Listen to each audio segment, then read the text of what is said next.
In the autumn of 1887, on the open edge of South Park Basin, Colorado, people noticed Dawson Hale doing something that made no frontier sense at all. He was digging a trench, not for drainage, not for a foundation, not for storage.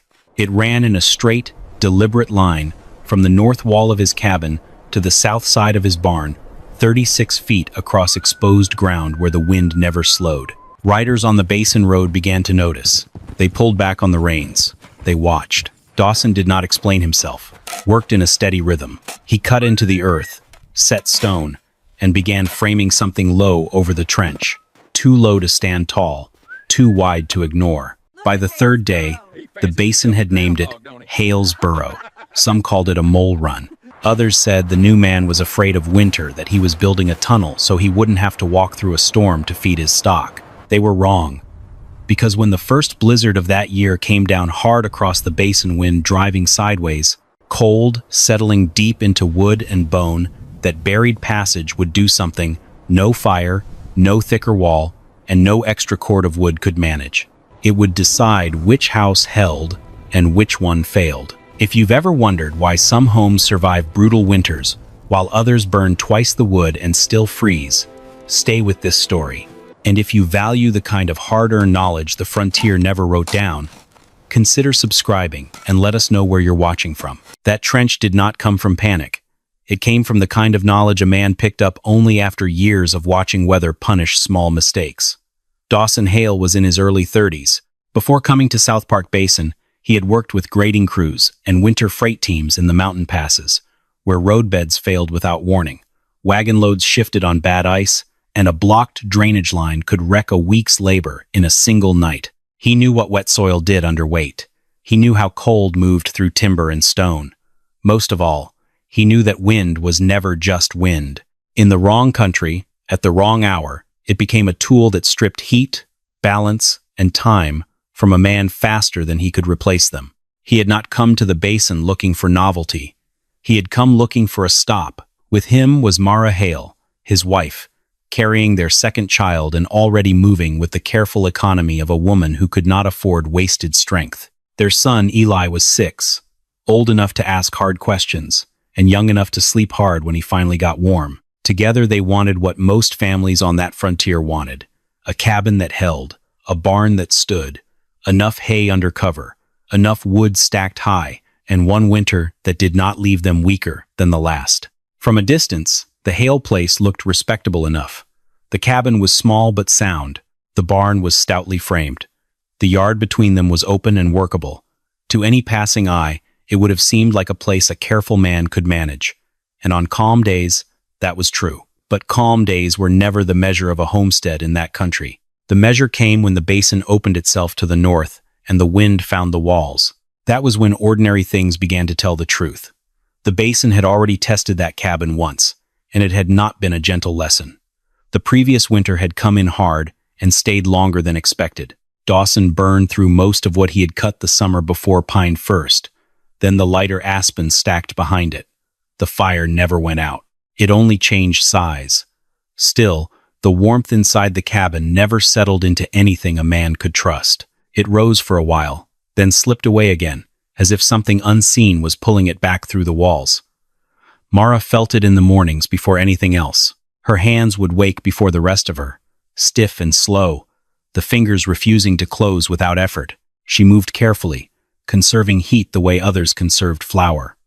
The weight of the child she carried made every cold hour longer. Eli slept in 2 wool layers and still curled tight, shoulders drawn in, knees pulled up, as though he could make himself smaller than the cold that pressed in from every side. At night, his breath showed faintly in the dim light before the fire was built up again.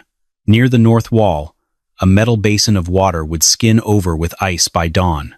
Not thick, but enough to show what the room could not hold. The door frame trembled when the wind shifted, not loudly, just a constant, low vibration that worked its way into the bones of the place. Mara pushed scraps of cloth along the base of the wall each evening, sealing what she could find. By morning, those strips came up stiff, edges crusted, as if the cold had claimed them during the night.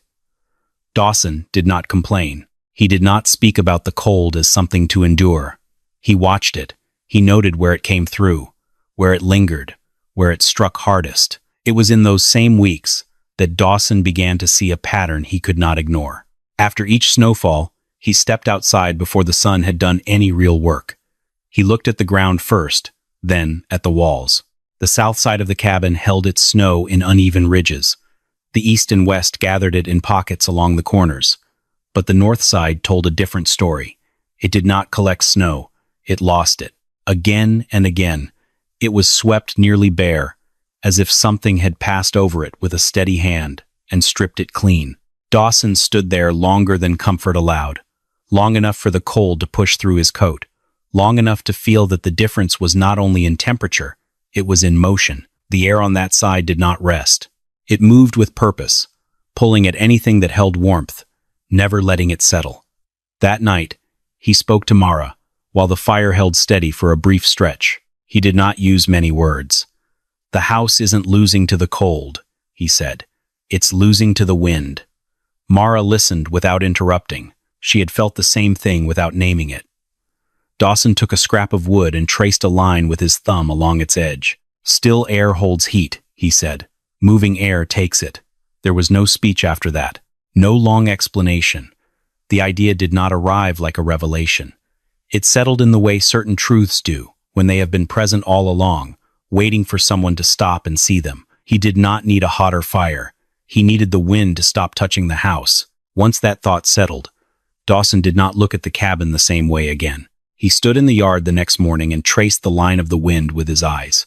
It came clean across the basin, uninterrupted, and struck the north wall first. The barn sat directly in that path, a heavier structure, wider, packed with hay, animals, and mass that did not give up heat as quickly as empty air. It took the hit first. Then the wind spilled past it and struck the cabin behind. Two buildings, one taking the blow, the other paying for it. Dawson saw the mistake in that separation. He walked the distance between them, step by step, measuring it in his head. It was not far, just far enough to leave a gap where the wind could gather speed again before reaching the cabin wall. Mara watched him from the doorway as he made the walk twice, then a third time. "You're thinking about that space," she said. Dawson nodded once.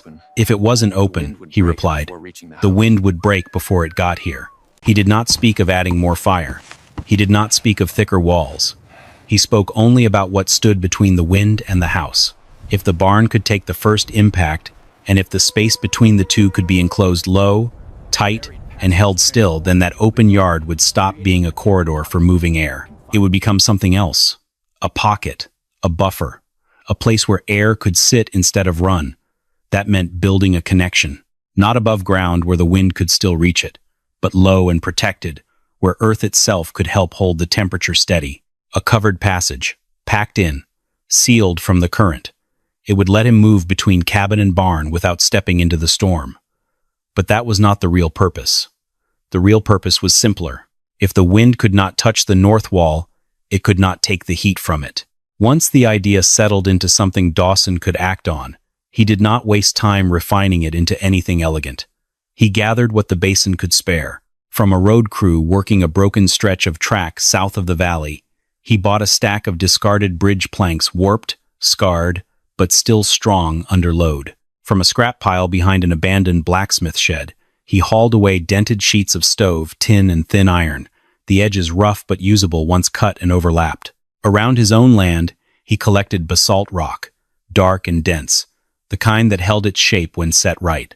For binding, he mixed lime with clay and water until it formed a coarse, workable mortar. Nothing matched, nothing looked clean, but every piece had a purpose. He marked the line between the cabin and the barn with a series of shallow cuts in the ground, pacing it out again to keep the distance true. 36 feet, wide enough for a man to carry a pail or push a small handcart, no wider than needed, no higher than required. Then he began to dig. The first day, no one said much. A man digging on his own land was no rare sight. The second day, a rider slowed, watched for a moment, then moved on.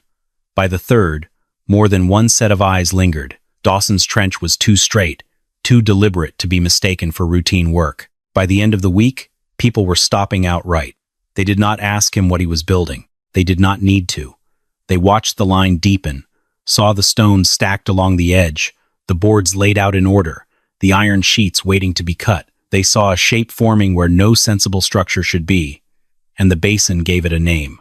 Dawson Hale, they said, was digging. The words carried easily. From one stove to another, from one cup of coffee to the next. Dawson did not rush the trench deeper than it needed to be. He worked it down past the loose topsoil, into firmer ground where the temperature shifted more slowly. But he stopped short of the depth where water would gather and sit. Every inch mattered. Too shallow, and the wind would still find it. Too deep, and the ground itself would turn against him. He laid a base of broken stone and coarse gravel along the bottom, shaping it by hand so water, if it came, would move and not pool. Over that, he set low walls of basalt, fitting each piece until it held without rocking. The work was not fast. It was exact. Then the ground answered back. An early snow came wet and heavy, followed by a brief thaw that softened the edges of the trench. One section slumped inward overnight, collapsing a clean line into a rough slope. Dawson did not curse it. He cut it back, squared it again, and widened the base where the soil had proven weak. A bridge plank split when he set weight across it too soon. He pulled it free, turned it, reinforced the span, and reset the load. In another stretch, the earth beneath his feet shifted more than it should have, forcing him to dig wider, bring in more stone, and rebuild the footing from the ground up. None of it stopped the work, but none of it let him pretend the work was simple. Mara watched from the edge of the yard, one hand resting low against the weight she carried. She did not ask him to stop. She did not tell him he was wrong, but she saw the time passing, the weather tightening, and the strength it cost him to redo what had already been done once. Dawson adjusted, measured again, and continued. What would matter most in the end would not be what people saw from the road. It would be what lay beneath the surface, stone set to carry weight, space shaped to hold still air, ground packed to resist the sudden changes the basin was known for. The rough shape above would draw the laughter. The unseen work below would decide if the laughter lasted. By the time the last boards were set and the final seams covered, the structure no longer resembled anything familiar to the basin. Dawson kept the roof low, sloping just enough to shed what snow would not settle. Over the frame, he laid the cut iron in overlapping sheets, sealing the joints against water as best he could with what he had. Beneath it, a rough barrier held back moisture from the earth. Then came the part that changed how the whole thing looked. He pushed the excavated soil back against the sides, packed it in. Layer by layer, he built it up along both walls and over the spine of the passage, until the wood and iron beneath all but disappeared. What had begun as a trench became a buried line. What had been a structure became a mound. From a distance, it no longer looked like a walkway. It looked like a low rise of earth growing between the cabin and the barn, with two dark openings cut into either end. No windows, no height, no sign of comfort. Just a shape that did not belong among the upright lines of the other buildings in the basin.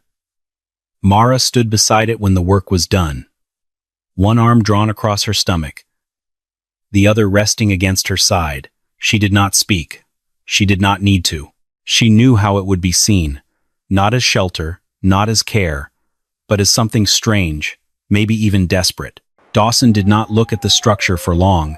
His eyes moved past it, out across the open ground to the north, where the land flattened and the wind gathered itself before crossing the basin. He watched that line the way a man watches a river before stepping in. There was no sense of completion in him, no pride to show, no relief to claim, only a quiet understanding. The work was finished. The answer had not yet been tested. The first man to come out and look closely was not one of the loud ones. It was Amos Redden, a seasoned local builder who had framed and repaired more cabins in the basin than most men could count. He did not arrive with laughter. He came with a habit of measuring things in his head before he spoke. Amos walked the length of the mound slowly.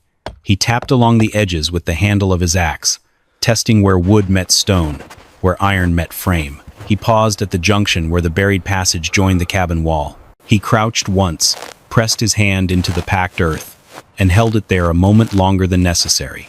When he stood again, his judgment was already formed. "You've buried your weak side," he said, not unkindly, "and you've buried wood with it." He pointed to the line where the tunnel met the cabin. Snow will settle there. It'll melt when the sun shifts, then freeze again at night. Water will sit in that seam. You won't see it the first season. Maybe not the second. But it'll get in. And once it does, it won't leave. He moved his hand across the slope of packed soil. Earth against timber holds moisture. Always has. You've taken something that needs to breathe and pressed it into the ground. There was no anger in his voice, only certainty built from years of watching wood fail in slow, quiet ways. Dawson listened without interrupting. When Amos finished, Dawson answered in the same measured tone. "The base drains," he said. "Stone and grade carry water away. Air inside doesn't move. That's the point. Wind stays outside." He did not expand beyond that. He did not argue detail for detail. Amos shook his head once. "It's not the wind I'd be worried about," he said. "It's what you've sealed in." He stepped back, looking at the mound as a whole. To him, it was not a solution. It was a delay before failure. And that judgment would carry further than any laughter. The laughter reached its loudest form at the trading post. Jeb Crowley, a cattle hand known more for his voice than his judgment, leaned back against a flour barrel and called it out for the room to hear. "Hale's digging himself a mole run," he said. "Figure he'll be sleeping underground before the snow does the burying for him." The men around him laughed, not all of them, but enough for the name to stick. Hale's burrow.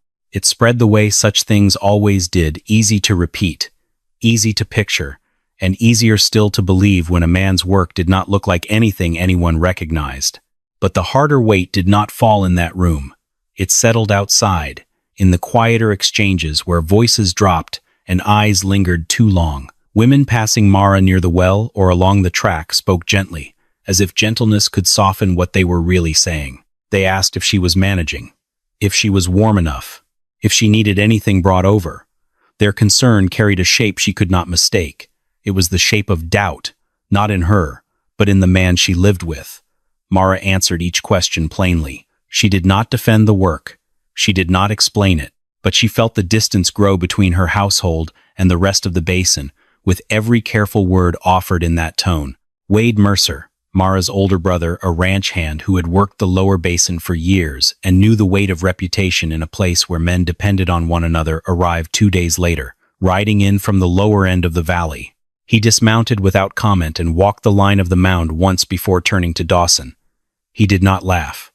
"You can build what you want," Wade said. "But out here, a man doesn't stand alone the way he thinks he does. Folks trade with you, work alongside you. Trust matters. If they stop taking you serious, that follows you into everything else." It was not an insult. It was a warning shaped by experience. Dawson stood with his hands at his sides, listening the same way he had listened to Amos. When Wade finished, Dawson answered. "I didn't build it for them," he said. He looked once toward the cabin, where the north wall faced the open basin. "I built it so my boy doesn't wake up with ice at the edge of his blanket," he said. "And so Mara doesn't have to bring a child into a house the wind can empty." There was nothing more added to it. No defense of pride, no argument about opinion, just a line drawn between what people thought and what the winter would decide. The storm did not arrive the way stories often soften it. It did not drift in with quiet flakes, or give warning enough for men to prepare at their own pace. It came down out of the north as a force already formed, already moving, already certain of what it would do once it reached the open basin. The first winds cut across the land in long, unbroken lines. Snow did not fall so much as it was driven, pulled sideways, stretched thin, then packed hard against anything that stood in its way. Fences vanished at their base. Barn doors sealed along their edges. The ground itself began to disappear beneath a skin that was no longer soft, but fixed and resistant. Temperature did not ease downward. It dropped in steps, each day marking a colder point than the last, until the numbers no longer mattered and only the effect remained. Water slowed, then stiffened, then held. The sun rose when it was meant to, but it offered nothing. It hung behind a thin veil of cloud, pale and distant, like a piece of metal set too far away to give heat. At night, the wind did not rest. It pressed against walls. It found every seam. It set the boards to a constant, low strain that never broke but never stopped. The sound filled the hours, not loud enough to panic, but steady enough that no one forgot it was there. Across the basin, each homestead stood on what it had built and what it believed would hold. No voices argued anymore. No laughter carried between houses. Nature had stepped forward without announcement, and it did not need to speak. It only began to test. The storm did not pass in a day. It held, and under that steady pressure, the basin began to show where it had been weak all along. Fires were fed harder than before. Men split wood until their hands stiffened, carried it in armloads, stacked it close to the stove, and still the rooms would not settle into warmth. Heat rose, then slipped away again, pulled thin by the same unseen force that had always been there, now working without interruption. Chimneys changed their sound. What had once been a steady draw turned uneven, then harsh, as wind pressed down and across the flues. Smoke wavered. In some houses, it curled back into the room before finding its way out again. Doors stiffened at the hinges. Frost built along the seams, thickening with each night, locking boards tighter than they had been set in summer. Men leaned their weight into them to break them free each morning. In a half-sheltered barn near the eastern edge of the basin, a calf went down and did not rise again. It stood where it had been tied, then froze where it had stood.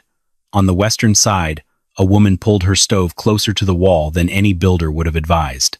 The wood behind it darkened, then charred in a slow, creeping line, the price of holding the room just above the point where water would freeze. Wade Mercer worked through what he had stacked for the season and began cutting into what had never been meant for fuel.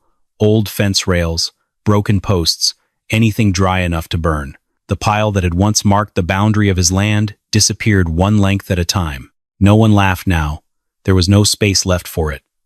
Across the basin, families turned their attention inward. They watched the fire. They checked the water. They listened for the sound of a child's breathing in the night, measuring each cough against what they knew winter could take if it was given time. Out there, reputation did not matter. Not against cold that did not argue. Not against wind that did not stop. Then, without announcement, the basin began to notice something it could not easily explain. Not a miracle. Not a sudden change that forced belief.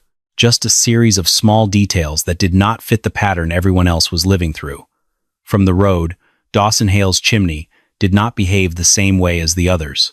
The smoke was not thick or driven hard. It rose in a narrow, steady line, pale against the sky, as if the fire beneath it was working with the house instead of fighting against it. A rider passing near the property slowed when he saw Dawson step out of the barn, pull the door closed behind him, and disappear into the low opening of that buried passage. A moment later, he emerged at the cabin side, moving without hurry, dressed in a heavy shirt and light gloves clothing that did not match the force of the weather pressing across the rest of the basin. The rider did not stop. He carried the image with him. Later that same day, a boy delivering a message from the lower valley paused near the Hale place long enough to look through the cabin window. He saw Eli sitting close to the glass, tracing shapes with his finger, not through frost, through a thin film of moisture that gathered and cleared with each breath inside. The boy stood there a moment, uncertain of what he was seeing, then moved on. None of these things were enough to overturn what people believed. Not yet, but they unsettled it. In the trading post, the laughter still came, but it did not carry as far. The name Halesboro was still used, but with a hesitation that had not been there before, because something in that place was behaving differently, and no one had an easy reason for it. By the last stretch of December, when the wind cut across a man's face like fine shards, and the cold held without pause, Amos Redden made his way to the Hale place. He loaded a small sled with dry wood and pulled it behind him, not out of charity alone, but out of a builder's instinct. He had given his judgment. He had said what would fail, and in a winter like this, failure did not stay theoretical for long. He expected to find strain, smoke, a man burning through what he had left. He reached the cabin and knocked. Mara opened the door. What met Amos was not what he had prepared himself for. It was not the sight of the room that struck him first. It was the air, warm, dry, even, not the kind of heat that came in waves from a stove fighting to keep up, but a settled warmth that held in place. There was no sharp edge of smoke in it, no cold current brushing along the floor, just a room that was not losing what it had. Inside, Eli sat at the table, hands free, shoulders loose, not wrapped in layers that never seemed enough. He looked up briefly, then returned to what he was doing, as if this condition required no attention. Mara stood a few steps back, one hand resting low, her balance steady. There was color in her face, not the strained look of someone enduring, but of someone holding. From the far side, the inner door opened. Dawson stepped in from the tunnel, carrying a pail, the cold left behind him as the door closed. He set it down without ceremony, as though moving between barn and house in such weather required no special effort. No one raised their voice. No one pointed to anything as proof. There was no explanation offered, no claim made, but the difference was there, complete and undeniable. Amos stood in that room and understood, without being told, that he had been looking at the wrong problem. Outside, the wind continued as it had all week. Inside, it had no place to reach. The first impression held. Then Amos began to work through it the only way he knew how. He asked questions, not broad ones, not polite ones, direct, practical questions that measured a system by what it consumed and what it held. "What are you burning?" he asked. "Lodgepole mostly," Dawson said. "Some old juniper mixed in." "How much?" "Less than a cord this month." Amos did not answer right away. He knew what most men in the basin had already burned through. He had cut and stacked enough winters himself to measure that difference without needing it explained. He glanced toward the stove, then around the room again. The heat was not uneven. It did not spike near the fire and fade at the walls. It held across the space, quiet and constant. His eyes moved to the thermometer mounted near the inner post. The number there, set against what he had felt outside only moments before, did not align with anything he had built his understanding on. The gap between the two was too wide. Not impossible, but wrong, according to every habit he had trusted. Dawson did not point it out. He turned instead and opened the inner door. Amos followed him into the passage. The air changed, but not in the way a man expected stepping away from a heated room. It cooled slightly, but it did not move. It did not carry the force that had been pressing against every wall in the basin. It sat there, held in place by the ground around it, by the shape Dawson had given it. No whistle, no draft, no pull at the seams, just stillness. Dawson rested his hand briefly against the packed wall. "It doesn't touch the house anymore," he said. That was all. Amos stood there long enough to let the statement settle. Then he gave a single, quiet nod, not to agree with a man, but to acknowledge that what he had believed about surviving this kind of winter had been incomplete, and that the difference between holding and failing had been there all along. What followed did not spread as laughter anymore. It spread as questions. Men who had not stepped onto the Hale property before now found reasons to pass near it. They did not point. They did not speak loudly, but they looked longer than they used to, measuring something they could no longer dismiss. Professor Linus Bell arrived within a week, a county surveyor and weather recorder who kept seasonal notes for anyone willing to read them. He came with instruments, a notebook, and the habit of writing things down before forming an opinion. He took readings outside first. Wind speed across the open stretched north of the cabin, temperature at ground level, the way snow had packed and hardened along the fence line. Then he stepped inside. He recorded the interior temperature, not once, but at several points in the room. He noted the absence of draft along the floor. He asked to see what Dawson had kept through the season. Dawson brought out a small ledger, nothing formal, just dates, numbers, brief marks. Outside temperature, inside temperature, wind direction, wood used each day. Bell read through it slowly, cross-checking what he had measured against what had already been written. The pattern held. Not perfectly, no real system ever did, but consistently enough to leave little room for chance. This was not luck. It was structure meeting condition in the right way. Wade Mercer returned not long after. He did not offer an apology, not because he lacked the sense for it, but because the basin had its own way of correcting men without requiring them to say the words aloud. He stood near the edge of the yard and looked toward the north. "What would you change first?" he asked. "If you had to hold that side better?" Dawson answered without turning it into instruction. "Break the wind before it reaches your wall," he said. then give the air a place to stop. That was enough. By the time the worst of the season eased, the basin had begun to adjust. Some men dug shallow, building up earth along the exposed side of their cabins. Others set low sheds or storage runs between structures, closing the open gaps where wind had once gathered strength. Not all could build deep.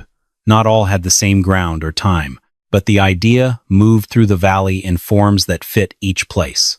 When spring came, the snow withdrew in stages, revealing those changes one by one. No announcement marked the shift. No single day declared that something had been learned. It showed itself in smaller ways. In a yard where woodpiles had lasted longer, in walls that no longer carried frost on the inside, in houses that did not have to fight as hard to hold what they made. The following winter came again, as it always did, and in one of the homes near the western rise, a child crossed the floor in wool socks, without pulling a blanket tight around his shoulders, without pausing at the stove to gather what warmth he could before moving on. No one called it a new method. No one gave it a name worth repeating. Dawson Hale did not claim it. He stood once at the edge of his land, looking out over the same open ground that had carried the wind all those years, and spoke the only conclusion that mattered. "The earth keeps heat," he said. "The wind takes it." He left the rest unsaid, because what remained had already been proven. What would you have thought seeing a man dig a tunnel between his cabin and barn smart, or completely crazy?